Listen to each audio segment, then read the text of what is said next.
Olá, olá, olá, sou eu, Miss Danger, a drag queen bonita, a drag queen perigosa, a drag queen vampira, e eu agora estou com o meu canal no YouTube.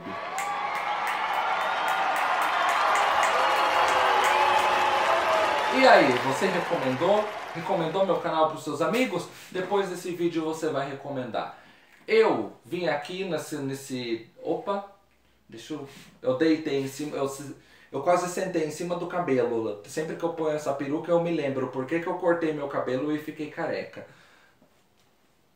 Ai, deixa eu tirar das costas. Esse aqui é o quadro Danger Literária, é o meu quadro do meu canal do YouTube em que eu leio livros, o quadro em que eu faço recomendação e compartilhamento de leitura com vocês. O livro de hoje é um livro que eu achei lá em São Tomé das Letras, numa lojinha pequena. Eu li esse livro porque eu estava precisando fazer uma pesquisa. Acontece que nos últimos tempos, nessa fase aqui da minha vida escritoreira, eu estou gostando muito de trabalhar com um certo tipo de personagem. E eu queria fazer uma pesquisa para descobrir que tipo de personagem é esse que eu estou criando, porque eu não sabia qual era. Comecei a criar vários personagens que tinham mortes muito ruins, traumáticas, e eles acabavam, o fantasma deles voltava dos mortos para perseguir os propósitos, aquelas coisas que eles buscavam na vida e não conseguiam. Então, esses personagens eram fantasmas, né? Você pode pensar. Só que esses personagens, esses fantasmas, sugavam a energia das pessoas, a energia vital das pessoas, e acabavam se materializando de novo.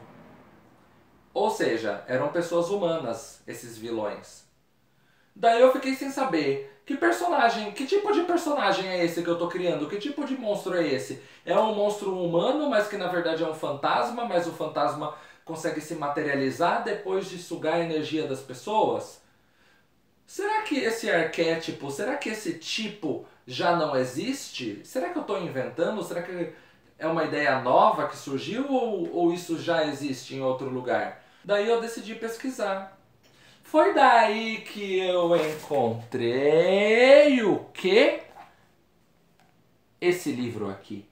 Vampiros, de Marcos Torrigo. É um livro que foi publicado, ó o cabelo de novo. É um livro que foi publicado em 2002 pela editora Madras e ele é resultado de pesquisa dedicado a explicar a origem do vampirismo, a origem do mito do vampiro. Ele não vai falar de Edward Cullen, ele não vai falar de vampiros fantasiosos. Marcos Torrigo, ele passou 14 anos estudando, 14 anos não, né? Porque estamos em 2022. Então são 34 anos estudando magia para esclarecer o leitor profundamente sobre a origem do vampirismo. Ele é membro da Otto, Ordo Templi Orientis, e esse cara é cabalista, demonólogo, vampirologista, iniciado no xamanismo e no Tantra Kaula, que eu não sei o que é. Ele também já foi o apresentador do Hora de Horus, o primeiro programa de rádio a divulgar os ensinamentos da Corrente 93, que eu também não sei o que é. O livro começa falando dando uma introdução, né? Falando da origem do vampiro e suas ocorrências pelo mundo. Aqui na introdução vou ler dois parágrafos para vocês. Para o vampiro com letra maiúscula ainda, não há céu nem inferno. Um paradoxo primevo, a caminhar entre os mundos, um morto-vivo, outrora homem, agora anti-Deus. Sua antivida é pautada pela violência, sede de sangue, paixão e terror. O horror que se esconde nas sombras, quebrando e destruindo todas as normas, regressando ao ativismo mais profundo, um ser habitante do limbo, um limbo glorioso, isso é o vampiro. O significado da palavra vampiro já se perdeu no tempo. Ele já foi chamado de Obiri, já foi chamado de Lampir, de Dampir, Vampir. E ele fala que é habitante de um limbo glorioso. Por quê? Porque o vampiro é um ser que pode trazer tanto a morte quanto a salvação. Salvação em que sentido? Salvação no sentido em que o vampiro, ao mesmo tempo que mata uma pessoa, também lhe dá a vida eterna, transformando essa pessoa em vampira.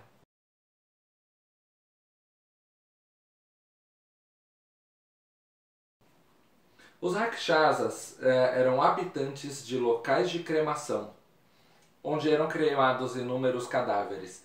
Eles são senhores de grandes tesouros, guardiões de templos e palácios.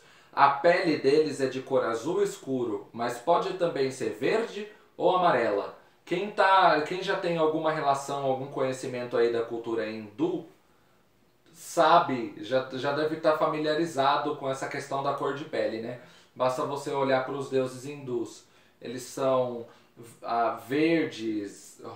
Qual é aquela lá que é azul? Shiva é azul, né? Não me lembro. Enfim. E por que esses vampiros habitavam locais de cremação? Porque eles trabalhavam fazendo a cremação. Eles tinham uma aparência feroz, eram pequenos, tinham essa cor aí, azul, escuro principalmente. Eles se alimentavam de sangue de crianças e de mulheres grávidas. E também se alimentavam das cinzas da cremação dos mortos.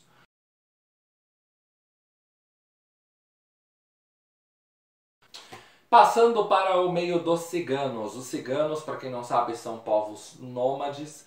Eles são originários da Índia, mas eles já viajaram pelo mundo todo, já estão em todos os lugares. É por isso que ele fala nos ciganos e não em um país, né? Indo para os ciganos. No meio desses, existe tem um vampiro que tem outra forma. O vampiro é uma pessoa, assim como a gente. Só que é uma pessoa morta, que já morreu. E de alguma forma essa pessoa volta pra cá. E essa parte está em consonância com aquilo que eu falei sobre os personagens que eu crio. No meio dos ciganos disse que o vampiro é um ser que volta em forma de espírito, em forma etérica. Ele entra nas casas pelos buracos da fechadura, por rachaduras, por frestas e ataca primeiro a família dele e as pessoas mais próximas. Assim que o vampiro se torna vampiro lá depois da morte, assim que ele começa a voltar, as primeiras pessoas que ele ataca são as pessoas próximas. E ele vem em forma etérica, em forma de espírito, em forma fantásmica, entrando pelos buracos, por qualquer fresta aí da casa e atacando a família. Depois disso, ele pode se materializar de novo, ele pode conseguir se reconstituir o corpo dele. Mas eu não me lembro se ele se materializa ou se ele volta para o corpo dele e reanima o corpo. E depois ele volta, vivendo como um defunto vivo, se alimentando das pessoas, e ele pode inclusive constituir família e fazer sexo com as pessoas.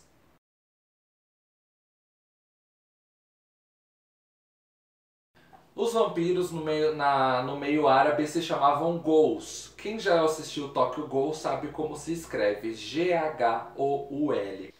E esse livro aqui conta uma história de uma mulher chamada Amini. Amini e seu marido Sid Noman. Amini comia muito pouco no jantar. O seu marido percebia que ela comia pouquíssimo demais. Não era nem o suficiente para um pardal. E de noite, às vezes, ela se ausentava, saía de noite para fazer uns passeios. Um dia ele decidiu seguir sua mulher durante a noite e ver para onde que ela ia. E tentar descobrir por que ela não sentia fome. Daí ele seguiu até um cemitério, ficou escondido atrás de uma parede. E ele viu a mulher dele se encontrar com várias outras pessoas que eram ghouls, que eram vampiras também. E essas pessoas, juntas elas, desenterraram um defunto, comeram a carne do defunto, fazendo um grande festim, e bateram um papo, tiveram uma conversa com palavreado engajado.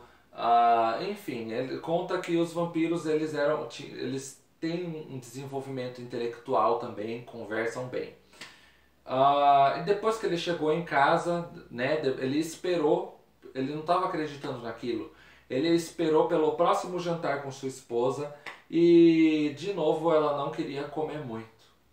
Daí ele perguntou para ela se a carne de um homem morto era mais saborosa que o jantar.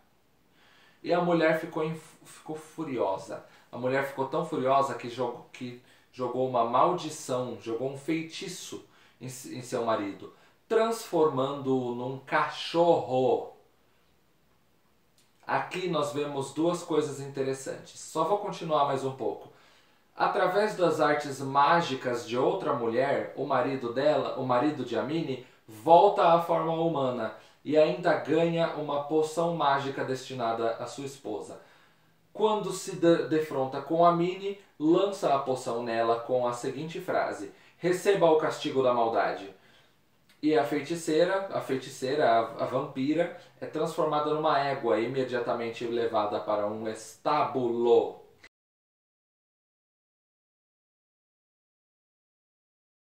E seguindo para a Grécia, na Grécia a vampira era uma mulher sedutora. O mito da vampira saiu a partir de uma mulher chamada Lâmia. A Lâmia é um ser vampírico dos mais antigos. Após a perda de seus filhos, Lâmia, uma bela mulher, foi tomada de ódio absoluto e vingou-se de toda a raça humana, atacando crianças e sugando-lhes o sangue. História muito similar à de Lilith. Na Grécia, a vampira vem como uma mulher sedutora que atrai os homens e os ataca. Sim, aí nós vemos aquela questão que nós temos até hoje em dia, que é a sedução do vampiro. O vampiro ser uma pessoa sedutora que atrai as pessoas para si e as abocanha. Também na Grécia havia casos de um tipo de vampiro chamado Vrikolacas. O Vrikolacas era um dos vampiros mais ferozes e com os piores ataques. Ele atacava com muita violência, abocanhando a garganta e se alimentando com o sangue. O vampiro tem que voltar para o túmulo durante o dia. Tem que voltar. E assim que as pessoas suspeitavam de que uma pessoa tinha se transformado em vampira, eles abriam o túmulo e viam se a pessoa ainda estava com as bochechas rosadas, se o cadáver ainda estava conservado. Se o cadáver ainda estivesse conservado 2, 3 meses após o enterro, era vampiro. Daí o que faziam? Levavam o cadáver para uma ilha e deixavam ele lá. Porque o vampiro não consegue atravessar a água e não atacaria mais as pessoas. Levavam para uma ilha deserta. Inclusive havia várias ilhas desertas em volta da Grécia com vários vampiros. Elas eram infestadas de vampiros. E não é à toa, né, que eles não conseguiam atravessar a água. Afinal, nem mesmo um nadador profissional vai sair nadando de uma ilha até chegar no continente, né? Então é meio óbvio que eles não iam conseguir atravessar e escapar da ilha deserta.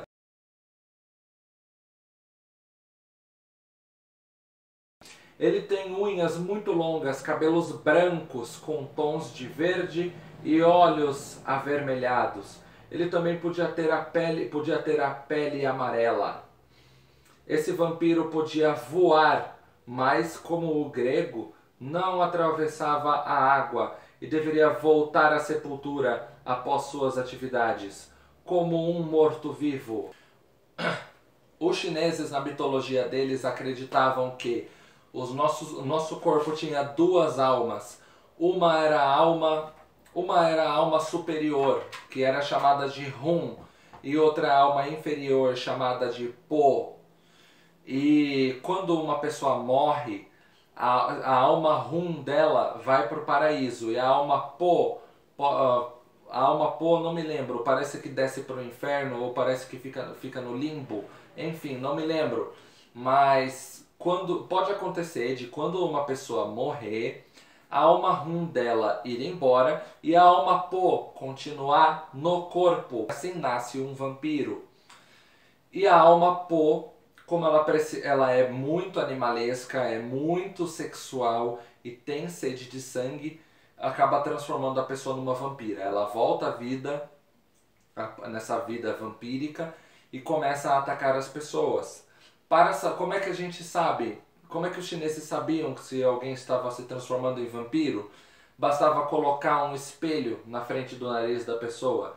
Se a pessoa estivesse respirando apenas por uma narina, ela era vampira. Sabe por quê? Porque eles acreditavam que, como o corpo tem duas almas, uma alma superior e outra alma inferior, a alma Hun e a alma Po, cada uma das almas respira por por uma das narinas. E se tiver apenas uma narina respirando, a pessoa é uma vampira.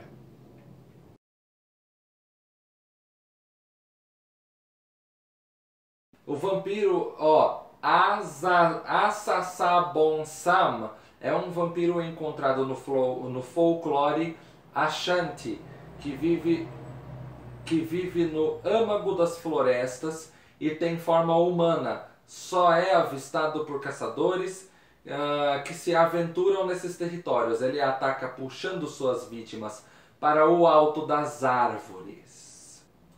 Em Granada, o vampiro é chamado de loup-garou. O nome loup-garou vem de loup-garou, que é lobisomem em francês. Enfim, e nesse livro também diz que os lobisomens e os vampiros têm relação. Uma pessoa que é um lobisomem em vida, quando morrer, vai se transformar em uma vampira. Esse livro me deixou com um tanto de dúvida sobre a forma do vampiro. Parece que ele tem várias formas. Ele pode ser uma pessoa que se desencarnou e voltou em espírito, começou a atacar as pessoas ainda em espírito e depois rematerializou o corpo dela, podendo voltar a ter uma vida humana. Ele pode ser um corpo de um defunto que sai do túmulo e vai atacando as pessoas. Ele pode ser, inclusive, tem uma parte do livro que fala que em uma parte do mundo o vampiro era uma mulher com uma cabeça, com sua cabeça decepada. O vampiro era a cabeça de uma mulher que saía voando por aí e tinha dentes grandes e atacava as pessoas. E se o sangue que pingava dessa cabeça que saía voando caísse na pele de uma pessoa, essa pessoa podia ficar doente, desenvolver doenças, desenvolver lepra, desenvolver coceira. E também existem contos de vampiros que falam que existe um vampiro que tem a pele muito seca. Ele fica pendurado, ele é avistado pendurado numa árvore, pendurado pelos pés. Ele pode possuir o corpo das pessoas para sair praticando as atividades de vampirismo. Enfim, o vampiro não é apenas ele é um ser de um tanto diverso, podendo transformar inclusive as pessoas em cachorros.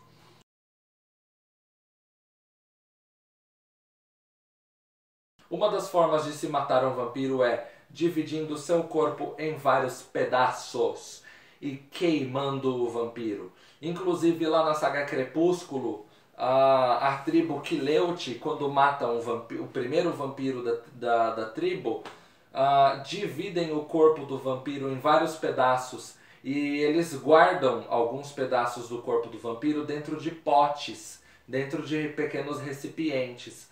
Para quê? Para impedir que os pedaços do vampiro se juntem de novo e ele volte a atacar as pessoas.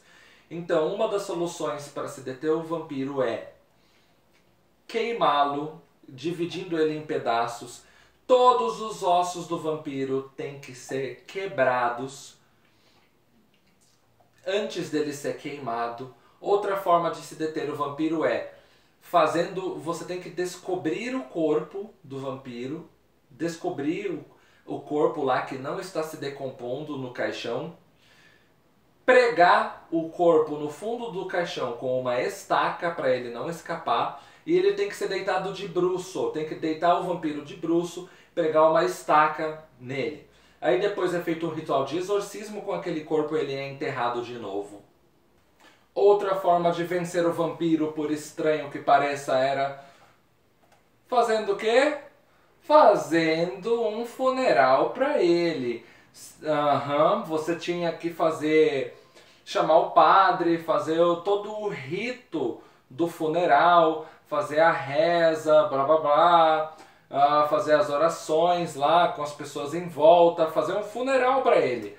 Porque assim a alma da pessoa finalmente descansava e ia embora. Fazer uma missa do 7º dia. Muitos vampiros eram pessoas que não tinham os ritos de funeral devidamente feitos. Não tinham. O porquê? Porque eles eram pessoas loucas, pessoas violentas, pessoas criminosas, enfim, tinham uma série de pessoas aí, de pessoas pessoas que acabam sendo rejeitos, né? Rejeitos sociais. E muitas dessas pessoas não recebiam o devido ritual quando morriam. E elas se tornavam vampiras. Então, para não se criarem mais vampiros, o funeral, o enterro tinha que ser feito da maneira adequada, seguindo todo o rito. Enfim, agora esse vídeo já ficou muito longo, né? Vocês viram que eu gosto bastante de falar. E eu vou parar por aqui. Mas olha, ainda tem muito mais coisa nesse livro. Ele fala também de casos mais recentes de vampirismo. Ele fala da viagem astral, duplo etérico e corpos sutis, porque o vampiro também também pode ser um corpo sutil que vem, suga sua energia e vai sugando, até que ele se materializa de novo, transa com as pessoas, faz filho, enfim, é um festim. Ainda faltou falar da relação da bruxaria com o vampirismo, da licantropia com o vampirismo, a cabala e o vampirismo, cristianismo, satanismo e o vampirismo, a missa do vampiro e os rituais vampíricos. De acordo com esse livro, você pode se tornar um vampiro. E de acordo com esse livro, também existe uma ordem de vampiros. Existe um grupo de vampiros atual dos dias de hoje, chamado de Strigoi. Se vocês quiserem que eu faça a continuação desse vídeo, se vocês quiserem que eu faça uma parte 2 falando das coisas que eu não falei agora, vocês podem deixar aí nos seus comentários, vocês podem inclusive deixar recomendações de pesquisa sobre o assunto que eu possa ler para enriquecer meu conhecimento e fazer mais livros com personagens vampiros. Muito obrigado por ter assistido até aqui. Pode deixar o seu joinha se você quiser. Pode compartilhar se você quiser. Tchau, pessoas. Beijos, beijos. E até o mês que vem, porque em março teremos mais uma Danger Literária.